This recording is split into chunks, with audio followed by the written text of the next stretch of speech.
Okay, next is you have letter C. This one has a parent benzene. So anyway, ini yang case mas mo pa ini gini mo na lang nga para. Ortho meta para. So P. So mabutang ka P. Tapos this one is a methyl tapos may oxygen that could be a methoxy. So substituent lang kasi ito maging methoxy ini yan. Methoxy ini nga side. Adi bromo.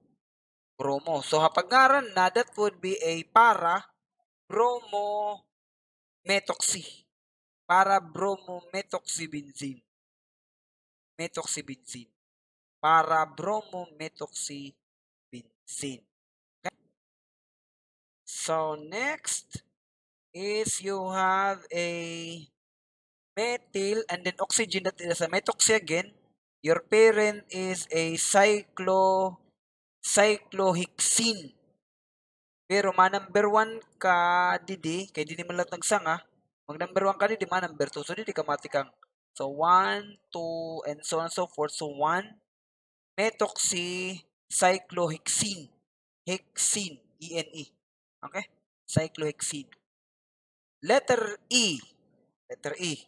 The name of this would be, pwede ni mo nitawagon nga ether, habot nga ngaranan mo lang niya duha. This one is an ethyl. This one is that is a butyl. Butyl, ano nga butyl? Kay diri man tiya butyl la, secondary butyl, your sec butyl is ada ikaduha na attach. Okay? So, your third butyl is ada habot nga na attach. Dilo, third. One sa niya case. So, this one is a isobutyl. Isobutyl. So, this one is isobutyl. This one is a ethyl.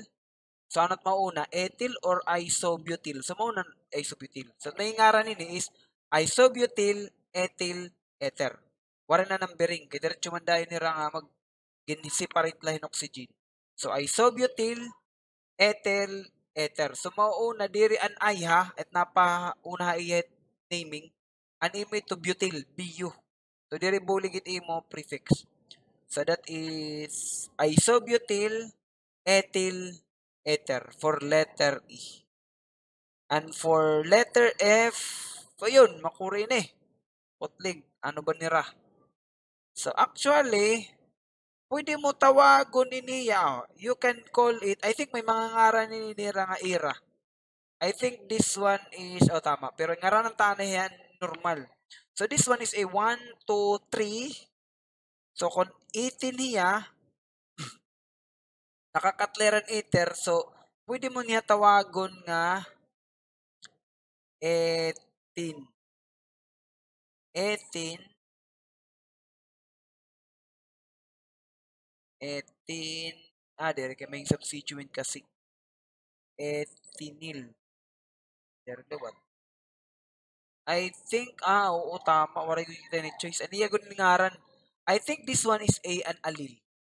Allele. Okay, tama lang dito an pinakauna nga mga example. Pwede lang niyo kasi gamiton as an example. Labi ng mga katikangan la. Oh, you can do that. Ang mga example ang mga unang example, basta diri ako ng example, you can photocopy that and probably use that during quizzes and exam.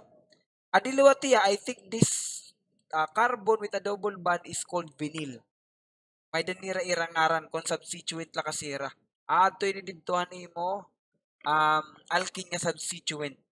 So this one a vinyl, this one is an allyl. So ngaran nini mauuna iton allyl. Allyl vinyl ether. So that is for letter F. Okay? So synthesis again, that is chemical reaction. So I think kutublaan na kita today. Welcome.